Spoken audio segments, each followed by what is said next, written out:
Hello everyone and welcome to cricket पर। तीसरे दिन का जो तीसरा सेशन है वो समाप्त हो चुका है और किसी ने भी सोचा नहीं था आज जब शुरुआत हुई थी सुबह की कि इंग्लैंड के पास जो है लीड होगी और लीड भी 126 रनों की।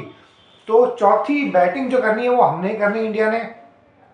जिस तरीके से यार ओली पोप ने खेला आज पूरे दिन, ओली पोप ने कोई बैट्स बॉल नहीं खेली, कोई स्वीप रिवर्स स्वीप उसने जरूर मारे लेकिन ओवर अग्रेसिव होकर कोई भी शॉट उसने नहीं खेला। देखो यही चीज रिवर्स स्वीप एंड स्वीप ये ट्राई करी थी ऑस्ट्रेलिया ने प्रीवियस सीरीज में, उसमें उनसे कुछ नहीं हुआ। एक एक सेशन में उनकी टीम निपट गई थी। हालांकि कंपैरेटिवली वो वाली पिच भी मुश्किल थी, ये वाली पिच थोड़ा अच्छा खेल रही है। अब जो है टाइम के साथ ये थोड़ी सी पिच और स्लो हो चुकी है, बहुत ज्यादा स्पिनर्स को कुछ मिल नहीं रहा। यार रविंद्र जडेजा ने भी मतलब 6-6 7-7 जो है नो बॉल डाल दी। ये वाला सेशन जो है कंप्लीटली इंग्लैंड ने डोमिनेट करा है। आई थिंक जो फर्स्ट सेशन था वो भी इंग्लैंड के नाम था और ये वाला जो सेशन है ये भी इंग्लैंड के नाम रहेगा यार, क्योंकि जिस तरीके से सिर्फ एक ही विकेट गिरी है और 316 रन पर आ चुकी है इंग्लैंड। यहां से कहीं ना कहीं पता चलता है कि इंग्लैंड ने इस सेशन को कहीं ना कहीं कंट्रोल करा है, क्योंकि 172 थे इनके पास लास्ट। अगर मैं बात करूं जब दूसरे सेशन पे हम आए थे, टी पे जब हम आए थे, और वहां से जो है 120-30 समथिंग रन जो है अबव बन चुके हैं, तो 140 समथिंग अबव बन चुके हैं रन। तो उससे पता चलता है कि इस सेशन में एक तो तेज रन बनाए इंग्लैंड ने और विकेटें भी नहीं गई, और आज पूरे दिन जो है 4 के अबव रन रेट से अगर हम बात करें तो रन आए हैं। तो वो चीज़ काफ़ी अच्छी रही है इंग्लैंड के लिए कि एक तो विकेट सिर्फ एक बैन फोक्स की गिरी और वो बैन फोक्स वाली जो विकेट थी अक्षय पटेल ने, वो तो बिल्कुल ही नहीं उठी भाई, वो तो बिल्कुल ही पिच में लेट गए। हल्का से 1-2 इंच उठी होगी, उससे ज़्यादा उठी ही नहीं वो। तो वो एक जब विकेट गिरी थी तो शायद ऐसा लगा था कि यार अब 2 से 3 शायद और 1 या 2 विकेटें मिलेंगी, लेकिन रेहान अहमद ने जिस तरीके से आके बैटिंग करी है उसने भी अच्छा खेला। बाकी ओवरऑल तो यार ये पूरा दिन बिलोंग करता है ओली पोप को। जिस तरीके से यार उसने मतलब उसने रिवर्स स्वीप स्वीप से कहीं ना कहीं जो लाइन और लेंथ थी ना इंडिया के स्पिनर्स की बिगाड़ी है, वो प्रेशर उनके ऊपर डाला, वरना तो आगे आगे डालते रहो अपना स्पिन होती रहेगी वहां से। लेकिन जिस तरीके से उसने अश्विन के खिलाफ तो रना बॉल रन करें 40-45 रन करें, 40-45 बॉलों पे करें, तो अश्विन जैसे सीजनड बॉलर को और इन कंडीशंस में इस तरीके से खेलना, इससे पता चलता है कि बैट्स बॉल से जो अप्रोच है ओली पोप ने शिफ्ट करा है मेरिट बॉल की तरफ के। यार मेरे को मेरिट पे खेलना है, जो बॉल जहां पर आएगी वहां पर खेलना है। अब यही चीज जो है इंडियन बैटर्स को भी देखने की जरूरत है कि देखो ओली पोप एक फॉरेन कंडीशन से आके एलियनेटेड कंडीशंस में आके इतना अच्छा खेल रहा है कि लंबा कर रहा है। देखो जायसवाल ने बड़ा खेला 80 करे, जडेजा तो चलो एंड में आउट है, लेकिन केएल राहुल, श्रेयस अय्यर, मैं सोच रहा था कि यार इन लोगों ने थोड़ा सा और लंबाई जा सकते थे। स्पेशली केएल राहुल जिस तरीके से अच्छा खेल रहे थे, अब उस सेंस में कहूं तो यार अब तो रोना धोना नहीं करना चाहिए। 190 रन की लीड थी, 190 रन की लीड काफी होती है जब आप होस्ट टीम हो, और 190 रन की लीड है तो इसका मतलब ये होता है कि आप एक बड़ी इनिंग हासिल करने वाले हो। या तो आप एक इनिंग से जीतोगे, इनिंग से नहीं जीतोगे तो आप इजी विक्ट्री लेने वाले हो। बट अगर ये है कि अगर 200 तक जाती है इंग्लैंड तो फाइट हो सकती है, लेकिन फिर भी मुझे लगता है कि अगर यहाँ से बहुत तगड़ा खेलेगी इंग्लैंड तो 200 कर लेगी, बहुत बहुत एक्स्ट्रा ऑर्डिनरी। बाकी मुझे लगता है कि कल जब सुबह आएगी इंग्लैंड तो अब पहले आधे पौने घंटे में ये जो 4 विकेटें गिर जाएंगे, आधे पौने 1 घंटे के अंदर जो है खेल खत्म होगा। उसके बाद जो हमारी बैटिंग आएगी, और मेरे हिसाब से ठीक है थोड़ा बहुत फाइट दिखेगी इंग्लैंड की तरफ से, लेकिन ओवरऑल मुझे नहीं लगता कि अगर 160-170 का टारगेट रहेगा तो कोई बहुत ज़्यादा मुश्किल होगा वो इस पिच के ऊपर, क्योंकि अभी तक भी इस पिच ने बहुत ज़्यादा कुछ रन, बॉल ऊपर नीचे रह रही है, लेकिन अगर आप फोकस के साथ खेल रहे हो, अप्लाई कर रहे हो और थोड़ा सा अग्रेसिव भी रह रहे हो तो रन बन रहे हैं यहाँ पे। ऐसा नहीं कि रन ही नहीं बन रहे। अश्विन को इस वाले पर्टिकुलर सेशन में अच्छा अच्छा खासा खेला है यार इन लोगों ने। मतलब बेन फोक्स का मैं जब से नाम लिया था तो बेन फोक्स ने पार्टनरशिप अच्छी लगाई है। 34 रन उसने बनाया 81 बॉल्स पे। तो कोशिश उसने करी है कि हीरो ना बन के स्ट्राइक रोटेट करिए ओली पोप की तरफ बार बार, और ओली पोप ने कहीं ना कहीं दिखाया कि इंडियन पिचेस के ऊपर अप्लाई कैसे खेला जाता है। यार उसके पास तो रिवर्स स्वीप तो उसको मतलब इतना कंट्रोल के साथ खेलता है वो, आइस ओवर दी बॉल, और उसके बाद जिस तरीके से बैट से वो नीचे बॉल को दबाकर रिवर्स स्वीप मारता है, चांस ही नहीं देता वो बंदा बिल्कुल। एक्स्ट्रा ऑर्डिनरी कोई बॉल जो है वो बैठ गई या उठ गई एकदम से खड़ी हो गई तो अलग बात है, वरना तो उसने अश्विन को जिस तरीके से निकल के टैकल करा, ज्यादातर बस सारे ही जितने भी स्पिनर्स अपने अक्षर हो, जडेजा हो, अश्विन हो, निकल के उसने बहुत ही अच्छे तरीके से टैकल करा है। बिल्कुल सामने प्रेस करके प्रॉपर तरीके से डिफेंस करा है, हल्के हाथ से खेल के सिंगल भी लिया है। जसप्रीत बुमराह को भी मतलब प्रॉपर तरीके से खेला है। बुमराह को थोड़ा सा अभी ये था कि क्रैम्प आ गए थे एंड में, तो वहाँ पर उतना ज़्यादा कुछ आया नहीं बुमराह की तरफ से निकल के। हाँ, शुरुआत में दूसरे सेशन की जब शुरुआत हुई थी तो वहाँ पर काफ़ी पॉजिटिव अगर मैं कहूँ स्टार्ट मिला था जसप्रीत बुमराह की तरफ से। सिराज की तरफ से बहुत ज़्यादा कुछ निकल के नहीं आया इस मैच में। फास्ट बॉलर्स के लिए ऐसे भी कुछ ज़्यादा है नहीं। अक्षर पटेल ने बस ये है कि इस सेशन में एकमात्र जो विकेट गिरी है, मतलब इससे ज़्यादा और अच्छा सेशन हो नहीं सकता था इंग्लैंड के लिए।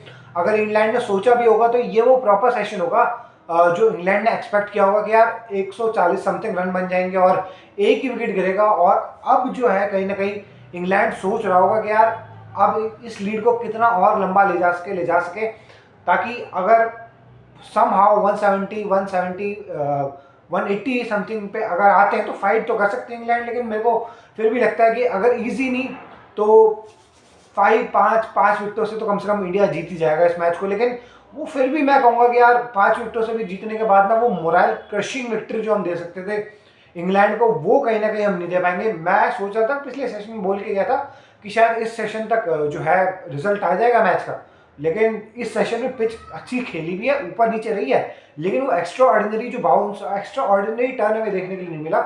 हाँ, most of the time pitch true भी रही है, ऐसा नहीं है बिल्कुल ही हर एक बॉल पे ऊपर नीचे हो रही हो। एवरी नाउ एंड देन हमें देखने के लिए मिला उस पिच के ऊपर के बॉल ऊपर रही हो या फिर नीचे रही हो।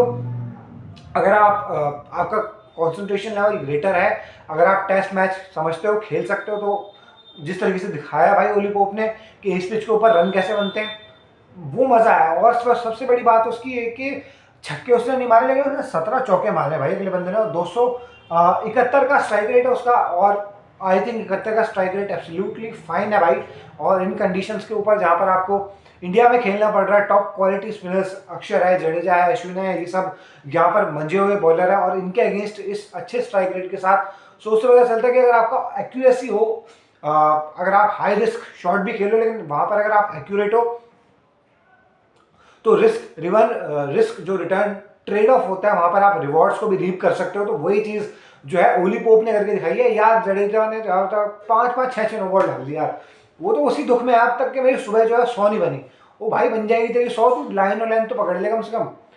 मतलब यार इतने रन नहीं बनने चाहिए थे। फिर भी अगर मैं बताऊं ना, रोहित शर्मा जैसे मैच की सिचुएशन होती है ना, रोहित शर्मा का अगर आप फेस देखो तो क्लियर हो जाता है वहां से कि मैच किस जगह पे खड़ा है। एकदम से मुर्दा बन जाते हैं। ये नहीं कि कुछ आवाज लगाए, कुछ चीयर अप करे, यहाँ से इतना कुछ नहीं हुआ भाई। ये मैच अपने पास ही है, बन भी जाएंगे 200 रन तो भी हम जीतने वाले हैं, कौन सी बड़ी बात है। मुझे लगता है कि अगर 200 तक भी बन जाते हैं यहाँ तक इंडिया के रीच में, तो 200 तक का भी टारगेट बहुत ही कोई एक्स्ट्रा ऑर्डिनरी कुछ हो गया तो अलग बात है। मुझे ऐसा इम्पॉसिबल नहीं लगता यहाँ से कि इंडिया 200 चेज नहीं कर पाएगी। हाँ, मुश्किल होगा, ऐसा नहीं है कि बिल्कुल ही ब्रेड एंड बटर वाला सीन हो जाएगा। आप आओगे और आपको जो है मेहमान नवाजी दी जाएगी, आपने करनी है, आपको मिलनी नहीं है मेहमान नवाजी, तो वो वाला पॉइंट है। या मतलब इस पिच के ऊपर वही वाला पॉइंट होता है ना कि जब आपके टेस्ट क्रिकेट में रन आ रहे हैं, जब आपने 50 कर लिया तो 100 की तरफ जाओ, 100 कर लिया तो 150 की तरफ जाओ। अब जो है कल ओली पोप का 150 हो जाएगा, तो वो अच्छी स्ट्रेटेजी के साथ खेल रहा है। उसने बहुत ज़्यादा कुछ एक्स्ट्रा ऑर्डिनरी करने के लिए नहीं देखा। अपने जो शॉट प्रैक्टिस कर रहा होगा, रिवर्स स्वीप उन्हीं के ऊपर उसने रिलाय करा और वहां से उसके रिवॉर्ड मिला है। और यही वाला पॉइंट जो है हमें भी समझने की जरूरत है कि यार अपनी पिचेस के ऊपर जिस तरीके से रोहित शर्मा ने अपनी विकेट थ्रो करी है इंटेंट के नाम पे, यार अब ये बहुत बिक चुका ना। इंटेंट खत्म करो ना यार, क्या इंटेंट। अब टेस्ट में क्या फायदा इंटेंट खरीद के। इंटेंट की कोई औकात नहीं है भाई टेस्ट के अंदर। इंटेंट वहां पर दिखता है कि आप क्यों खेल रहे हो इस तरीके से। मुझे नहीं समझ में आता जब रोहित शर्मा के पास सारे शॉट्स हैं, लंबी इनिंग खेलने वाला बैटर है, और वो इस तरीके से इन पिचों के ऊपर खेल रहे। और आप खुद देख लो यार ओली पोप को, वो हमारी कंडीशंस में आके हमारे टॉप क्वालिटी बॉलर्स को किस तरीके से खेल रहा है। तो वो चीज़ है। बाकी बेन स्टोक्स को कुछ नहीं समझ में आया यहाँ पर, वो भी परेशान था। इसके अलावा अगर मैं बात करूँ तो पूरी जो ये इनिंग उठाई है ओली पोप ने उठाई है, और मुझे उम्मीद नहीं थी कि ओली पोप इतना कुछ अच्छा कर जाएगा इस इनिंग के अंदर के 150 टोटल बना देगा। मैंने तो बिल्कुल ही राइट ऑफ कर रखा था ओली पोप को कि भाई इससे कुछ नहीं होना। लेकिन बहुत अच्छी इनिंग खेली है। कहीं ना कहीं वो जो पॉजिटिव स्टार्ट इंग्लैंड को फर्स्ट इनिंग में मिला है, और अब सेकंड इनिंग में जब वो पॉजिटिव स्टार्ट मिल भी गया, तो इंग्लैंड का जो ये एक ओली पोप हमारे गले पड़ गया ना भाई, एक ये वाला पॉइंट और एक वो शुरुआत में जो पॉजिटिव स्टार्ट मिली थी। तो ओवरऑल इंग्लैंड ने जिस तरीके से फाइट बैक की करी है यहाँ पर, और तगड़ी फाइट बैक करी है, क्योंकि आप इतना इमेजिन नहीं करते इंडिया के अंदर कि 190 रन की आप जो है लीड लेने के बाद भी हम एक कहीं ना कहीं अब वो दिमाग में चल रहा हो कि यार क्या इंग्लैंड 200 कर ले और वहाँ से मैच पलट सकता है। तो ये कहीं ना कहीं एक अमेजिंग सा कमबैक है। और एट द एंड वो ब्रांड, देखो ब्रांड बेच के कोई फायदा नहीं होता। एट द एंड इंग्लैंड को भी परसेंटेज क्रिकेट ही खेलनी पड़ी है। आप पूछोगे ओली पोप से तो उसमें कोई उल्टा सीधा शो, देखो अब वो तो रिवर्स स्वीप स्वीप तो है, अब ये मॉडर्न डे गेम है। बात ये होती है कि क्या जबर आंख बंद करके उड़ाने के लिए गया है बैट्समैन कि आप बॉल की लाइन तक ही ना पहुंचो और फिर आप जो है आंख बंद करके पिच से बाहर आ गए और मारने के लिए आप खड़ी करके आउट हो गए, तो वो उस तरीके के शॉट नहीं खेले। अगर मैं बात करूं बाकी जो भी बेन स्टोक्स भी आउट हुआ वो भी अश्विन की बॉल बिल्कुल आगे पड़ी थी और वहीं से हल्की सी टर्न हुई, ब्रेक हुई और वहां पर जो है विकेट गिरी। मैं ओवरऑल की अगर मैं बात करूं तो कहीं पर भी ऐसा ओली पोप ने नहीं करा कि वो मतलब आंख पे पट्टी बांध कर निकला हो कि यार मैं मारूंगा, ऐसा कुछ भी नहीं था। कंट्रोल्ड तरीके से शॉट खेला है उसने, सारे ग्राउंडेड शॉट्स खेले हैं, ठीक है। अब मेरे ख्याल से जब उसको लगेगा कि यार टीम एक सेफ पोजीशन पे आ चुकी है तो वहां पर हमें देखने के लिए मिलेगा कि एरियल रूट भी जो है अपनाएंगे अब ओली पोप। तो यही जरूरत है कि अब केएल राहुल है, श्रेयस अय्यर है, रोहित शर्मा है, वहां पर उन लोगों ने जबरदस्ती के दो दो कौड़ी के बॉलरों को विकेटें फेंक के गई हैं। इनकी कोई औकात नहीं थी, ये विकेटें ले लेते हैं। ये ऐसे रणजी ट्रॉफी में ऐसे टुच्चे बॉलर जो है घूम रहे होते हैं, इनको कुछ नहीं मिलता। और लेकिन ये है कि हमने अपनी बेवकूफ़ी से इनको जो है विकेटें फेंक दी कि ये लो तुमसे कुछ नहीं हो रहा तो तुम हमारी विकेटें ले लो, ये फ्री की विकेटें हैं, कबाड़े की विकेटें, ये लो उठा लो। मतलब यार मज़ा नहीं आया। और सिराज भी यार, अब सिराज कह रहा था कि 2.5 दिन में बेसबॉल खत्म हो जाएगा।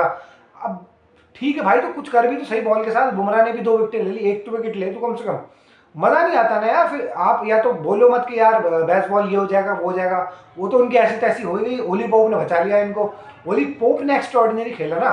बट यार सिराज में मज़ा नहीं आया, मतलब सिराज की बॉलिंग में ऑर्डिनरी सी लगी सिराज की बॉलिंग भी। बाकी रहे अब अगर अश्विन की अगर हम बात करें, अश्विन ने अगर 21 ओवर में 93 रन दिए हैं 4.43 की इकॉनमी से। यार अब अश्विन जैसे एक सीजनड बॉलर के साथ इतने ज़्यादा रन पड़ जाना अच्छा नहीं लगता ना। और अगर हम देखें अक्षर पटेल ने भी 4.6 के 6 की इकॉनमी के साथ रन दिए। रविंद्र जडेजा ने 26 ओवर में 101 रन दिए, तो रविंद्र जडेजा का जो है 100 हो चुका है। रविंद्र जडेजा ने बैटिंग के साथ 100 नहीं किया, लेकिन कॉन्ग्रेचुलेशन टू रविंद्र जडेजा। यहाँ पर जड्डू ने जो है 100 कर दिया सर जडेजा ने, तो बहुत कमाल करा। और एक विकेट लिया सर ने इतनी हेल्पिंग कंडीशंस में जहाँ पर बॉल ऊपर नीचे हो रहा है। तो कॉन्ग्रेचुलेशन टू जडेजा यार कि जिस तरीके से बैटिंग में वो 100 नहीं कर पाए, लेकिन बॉलिंग के अंदर सिर्फ 26 ओवर में उन्होंने 100 कर दिया और 3.88 के साथ जो है उन्होंने रन्स दिए। तो यार ये बॉलिंग करिए यार। तो अपनी कंडीशंस के अंदर तुम लोग इतने मर जाते हो फील्ड के अंदर, बिल्कुल ही बॉडी लैंग्वेज ही कुछ नहीं दिखती। रोहित शर्मा के मुंह पे पता चल जाता है कि यार मैच जो है अब हमारी मतलब या तो हम बिल्कुल ही अब इस मैच में खत्म ही हो गए, कुछ बचा ही ना हो, आउटसाइड चांस भी ना हो। अभी तो अच्छा खासा मैच बचा है और मैच हमारी ही गिरफ्त में, फिर भी उस टाइम पे भी बॉडी लैंग्वेज जो है गिर जाती है। इसलिए जो है विराट जैसा एक प्लेयर जो है चाहिए रहता है कि जो कि एक विकेट गिरने के बाद वो इलेक्ट्रिसिटी पैदा कर दे बाकी सभी प्लेयर्स के अंदर कि यार नहीं भाई एक विकेट आ गई तो दूसरी तीसरी चौथी पे भी जाना। अब ये चीज़ तो इंटेंट मिसिंग दिखता है। मतलब आपको एक बंदे ने डोमिनेट करा आप और आप बुरी तरीके से आप डोमिनेट हो भी गए। ओली पोप की अगर मैं बात करूँ, और ओली पोप यार जिस मतलब ही इज़ द मैन के इस सीरीज में शायद वो इंग्लैंड के लिए जिस एक्यूरेसी से उसने रिवर्स स्वीप मारे, एक भी पॉइंट ऑफ टाइम पे लगा नहीं कि वो कहीं पर भी उसके दिमाग में कोई टू थॉट्स हो या फिर क्लियरिटी ना हो। मतलब जब भी उसने देखा है बॉल को उसको लगा है नेचुरल शॉट लग रहा है भाई उसका, क्योंकि ये जो है नेचुरल शॉट नहीं होते। ये नेचुरल शॉट ये होता है कि मैं डाउन द ग्राउंड खेल दूँ, नेचुरल शॉट होता है मैं बैकफुट पे जाके पंच मार दिया मैंने, नेचुरल शॉट होता है मैंने फ्लिक कर दिया या डिफेंस कर दिया, वो नेचुरल शॉट है। लेकिन उसके साथ तो ओली पोप के साथ तो लगी ऐसे रहा है कि उसका नेचुरल शॉट है रिवर्स स्वीप जिस आराम से वो खेल रहा है, मज़े से खेल रहा है वो। और मतलब फील्ड सेटिंग हमारी देख लो, ना सिंगल हम रोक पा रहे हैं ना डबल हम रोक पा रहे हैं। तो अब पूरे दिन तो वो खेलता ही रहा, तो 148 रन उसने बना दिए। रोहित शर्मा, केएल राहुल और ये शेष, ये सारे के सारे इन ऐसे बॉलर्स के साथ चढ़ा कर आउट हुए हैं जो कि रणजी में भी शायद हमें खेलते हुए दिख जाते होंगे। तो वही जो है इंग्लैंड को अब फायदा मिल रहा है उस चीज़ का कि एक बैटर इनका सेंसिबली खेला है कि वो सिर्फ ब्रांड के ऊपर ना जाकर उसने ये देखा है कि टेस्ट क्रिकेट को जिस तरीके से खेला जाता है कि फेजेस में आपको खेलनी होती है तो उसी तरीके से ओली पोप ने फेजेस में अपनी क्रिकेट को खेला है और 148 रन शायद मतलब 200 अगर करते हैं यहाँ से 50 रन और करते हैं, क्योंकि अभी रेहान अहमद खेल रहा है, उसके बाद वुड ने आना है, तो अभी बैटिंग वुड भी अच्छी ठीक ठाक बैटिंग कर लेता है, पार्टनरशिप कर सकता है, तो कोई बड़ी बात नहीं यार। अगर ओली पोप 200 भी कर जाए और अगर वो 200 करता है तो ये वाली इन कंडीशंस में मुश्किल होगा। आई थिंक जो रूट ने कहा था चेन्नई में 200, वो उससे भी बड़ा 200 होगा, क्योंकि वो फिर भी कंडीशंस बड़ी फ्लैट थी। यहाँ पर तो बॉल ऊपर नीचे भी रह रहा है और मुश्किल है, मतलब इतना ज़्यादा आप कंसंट्रेशन आपका हाई होना चाहिए यहाँ पर इन बॉलों को खेलने के लिए, जहाँ पर बाउंस में आपको वेरिएशन देखने के लिए मिले। तो यार ओली पोप की तारीफ बनती है भाई, मतलब जिस तरीके से उसने ड्राइव्स भी मारी है, कोई भी मौका उसने छोड़ा नहीं है, लेकिन ज़बरदस्ती को उसने शॉट्स भी नहीं खेले, हल्के हाथ से खेल के डाउन द ग्राउंड हो गया, सिंगल ले लिया, सारे उसके ज़्यादातर रन जो है स्क्वायर ऑफ द विकेट आए हैं ओली पोप के। कोई भी ऐसा मतलब अभी एक उसने बिल्कुल ही मुंह पे भी अपनी बॉल मार ली थी, वो स्कूप करने के लिए गया था, लेकिन जितना भी उसने खेला है कंट्रोल में दिखा। और अब इन पिचेस के ऊपर कोई ना कोई एक आध बॉल तो उठ के जो है मिट्टी भी उड़ती है और एक आध बॉल नीचे भी रहती है, तो वो तो परेशानी रहेगी। जडेजा ने जब से सुबह से मतलब उसका 100 मिस हुआ है, पागल ही हो चुके हैं जडेजा, और उसके बाद से कुछ नहीं निकल गया है जडेजा के साथ। मतलब थोड़ा सा अगर जडेजा अपनी बॉलिंग के ऊपर दोबारा से वापस आएंगे कल सुबह रिलैक्स होके, तो देखो क्योंकि इस अच्छा खासा जडेजा का भाई मैन ऑफ द मैच मिलने वाला था, और अभी एकदम से आके ऐसा लग रहा है कि यार जडेजा के पास वो रिदम ही नहीं आ रहा, तो वो वाला पॉइंट है। बाकी देखते हैं कि रविंद्र जडेजा जो है अब आके क्या करते हैं। अश्विन ने भी यार मतलब बहुत रन दे दिए, 4.43 की इकोनॉमी से आप रन दे रहे हो यार। अब आपकी खुद के घर के अंदर ये पिचे हैं, यही तो सारे मजे वाले पिचे हैं, और अब फिर आप यहाँ पर भी 4.43 के इकोनॉमी से भाई साहब आपने रन दे दिए। अब आपसे भी एक्सपेक्ट ना करें। अक्षर ने तो खैर अपनी पहले ही अच्छी खासी टूट गई थी अक्षर की, आते ही जब जो है अक्षर को अच्छी खासी मार पड़ी थी। अब एटलीस्ट आके यार कल सुबह आओ थोड़ा सा पॉजिटिव एनर्जी के साथ। मतलब मैं तो काफ़ी डिसअपॉइंट हुआ यार जड्डू से, क्योंकि जडेजा एटलीस्ट वो बॉलर है जो तेज डालता है और उसके बाद एक्यूरेसी के साथ डालता है।